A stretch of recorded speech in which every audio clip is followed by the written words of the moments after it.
VLOOKUP function. So over here we have a list of students and the grade they got for their first test. So all we need to find now is their letter grade.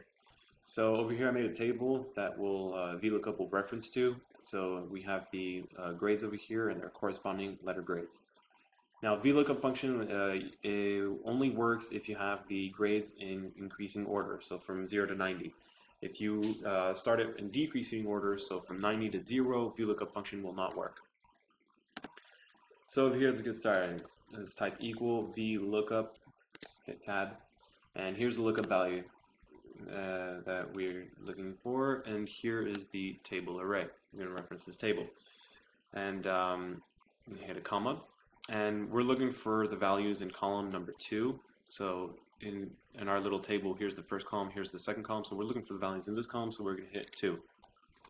Now close parentheses, hit enter. So I purposely did a mistake because it can happen. So over here, the values are not available because it's they aren't referencing in the table properly. So you see how this shifted downwards? Well, that's the problem. So basically, same for here. It's actually like completely outside of the table. So what we need to do to fix that is actually lock the cells. So over here, what you want to do is put a $sign right over here in front of the row and in front of the column. And over here, if you just hit F4, it'll do it for you. Now what it does is basically here I'm locking the column B and I'm locking row 12. So I'm locking this cell and I'm also locking the cells,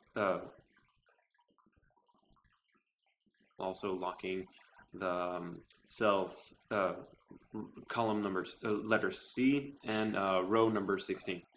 So now if I drag this down, it'll work properly. There you go. Also, I just want to show you a shortcut. So if you, instead of dragging it down, if you just double click here, it'll do it for you. It'll go down all the way to